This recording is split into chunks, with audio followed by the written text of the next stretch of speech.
दुनिया सबक सीखती रही और दोबारा वैसा वाकया नहीं हो। जब अदलिया का यह किरदार होगा कि जस्टिस मुनीर से लेके जस्टिस साकब निसार तक सियासतदानों को ही मुर्दे इल्जाम ठहराएंगे और सियासतदानों को ही नाअहल करार देंगे और असम्बलियों को बहाल करने की बजाय कालअदम करार देंगे, तो उस वक्त आप क्या तवक्को करेंगे? पाकिस्तान के अंदर मुत्तफिक चीज है जिस पर सबका इत्तफाक है, वो अगर कायदे आज़म मोहम्मद अली जिन्ना के बाद कोई दूसरी चीज है तो वो आइन है और आइन ही मसाइल का हल है।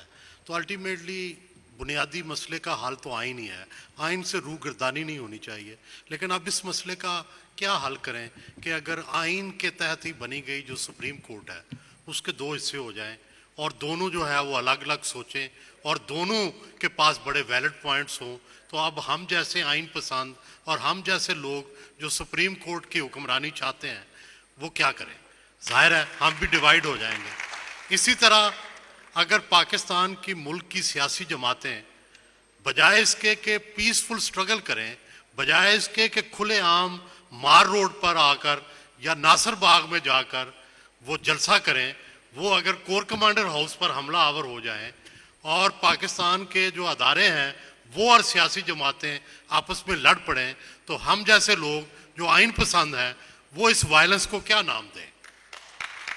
तो प्रॉब्लम यह है कि हम ऐसे मसाइल में घिरे हुए हैं कि पाकिस्तान में कहते हैं कि दुनिया में यह है कि दुनिया सबक सीखती रही है, हर वाक़े से दुनिया ने सबक सीखा है और दोबारा वैसा वाक़या नहीं होने दिया।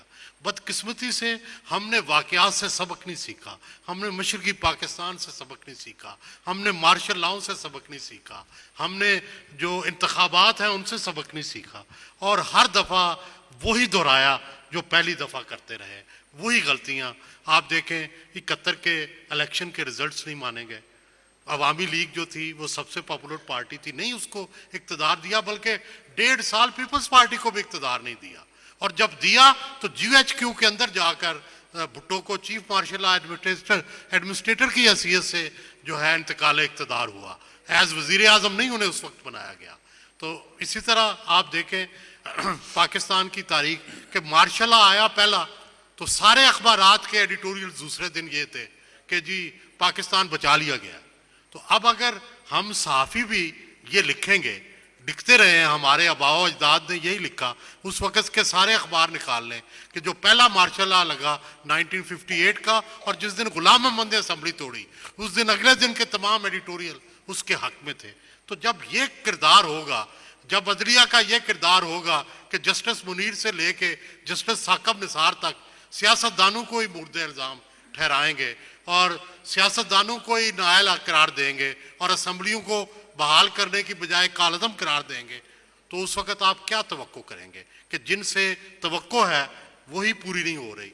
इसी तरह फ़ौज का आप किरदार देख लें कि फ़ौज ने बजाय अपने आइनी किरदार के हमेशा उस किरदार को अपनाया है कि जो कि गैर आइनी किरदार है, हमेशा मुदाखलत की है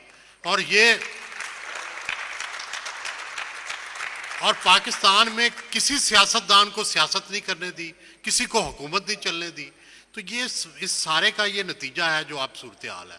और ख़ासकर ये जो सियासत थी 2018 के इलेक्शन में तहरीक इंसाफ आई है, हम सब ऐनी शायद हैं, आमद मीर साहब भी ऐनी शायद होंगे कि फ़ौज लेके आई है इमरान खान को 100% उनको सारे जो MNAs थे वो दिए गए, पैनल बनाए गए और पैनल बना के उनके बंदे खड़े किए गए।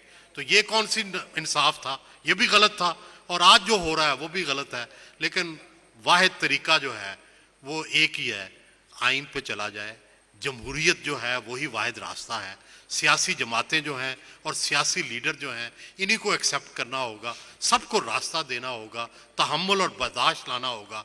इसमें अदीब और शायर भी अपना किरदार जो है वो अदा करें और तहम्मुल और बर्दाश्त को माशरे में रवा रखें, चाहे मुखालफ की भी हुकूमत हो उसको चलने दिया जाए।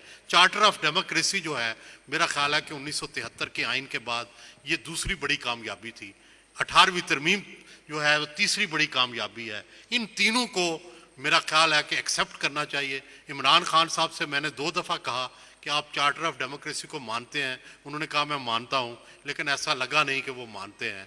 अगर वो भी चार्टर ऑफ डेमोक्रेसी को मान लें तो ये पाकिस्तान के लिए एक बहुत अच्छा मौका होगा। कि आपको लगता है कि ये वक्त है इस नागहां को टालने का, सब अपनी अपनी अनाओं को एक जानिब रखें, क्योंकि हमने देखा कि अब भी अगर बात करने की बात की जा रही है, अपील की जा रही है, तो एक ख़ास तबके से अपील की जा रही है कि हम उनसे बात करने पर तैयार हैं।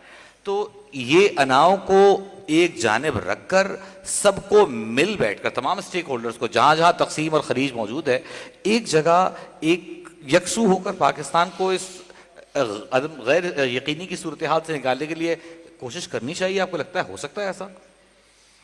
बिल्कुल जी, मैं तो समझता हूँ कि बहुत सारी जो अपॉर्चुनिटीज़ हैं उनको ज़ाया किया गया। मसलन फुल कोर्ट जो थी वो एक बहुत बड़ा सलूशन था। अगर फुल कोर्ट हो जाती तो मेरा ख्याल है कि पाकिस्तान के सब अदारों ने और सब पार्टियों ने ये तस्लीम कर लेना था, फुल कोर्ट का जो भी फैसला होता। तो मेरा ख्याल है कि वो एक अपॉर्चुनिटी ज़ाया की गई। दूसरी अपॉर्चुनिटी पॉलिटिकल डायलॉग की थी कि जब सियासी जमातें बैठी तो इनको अगर ये कंसेंसस कर लेती हैं अपनी सियासी चीज़ों पर, और एक दिन के इलेक्शन पर तो इत्तेफाक हो गया, डेट पर इत्तेफाक ना हो सका, अगर ये हो जाता तो फिर भी पाकिस्तान का मसला हल हो जाता।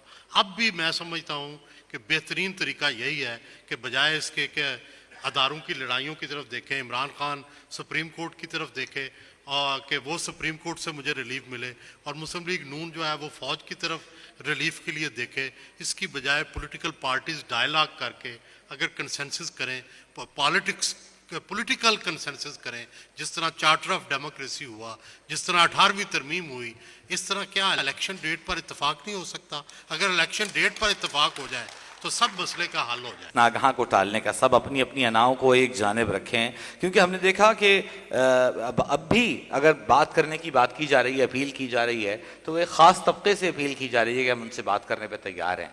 तो ये अनाओं को एक जानिब रखकर सबको मिल बैठकर, तमाम स्टेक होल्डर्स को, जहाँ जहाँ तकसीम और खरीज मौजूद है, एक जगह एक यकसू होकर पाकिस्तान को इस गैर यकीनी की सूरत हाल से निकालने के लिए कोशिश करनी चाहिए। आपको लगता है हो सकता है ऐसा? बिल्कुल जी, मैं तो समझता हूँ कि बहुत सारी जो अपॉर्चुनिटीज़ हैं उनको ज़ाया किया गया। मसलन फुल कोर्ट जो थी वो एक बहुत बड़ा सलूशन था। अगर फुल कोर्ट हो जाती तो मेरा ख्याल है कि पाकिस्तान के सब अदारों ने और सब पार्टियों ने ये तस्लीम कर लेना था, फुल कोर्ट का जो भी फैसला होता। तो मेरा ख्याल है कि वो एक अपॉर्चुनिटी ज़ाया की गई। दूसरी अपॉर्चुनिटी पॉलिटिकल डायलॉग की थी कि जब सियासी जमातें बैठी तो इनको अगर ये कंसेंसस कर लेती हैं अपनी सियासी चीज़ों पर, और एक दिन के इलेक्शन पर तो इत्तेफाक हो गया, डेट पर इत्तेफाक ना हो सका, अगर ये हो जाता तो फिर भी पाकिस्तान का मसला हल हो जाता।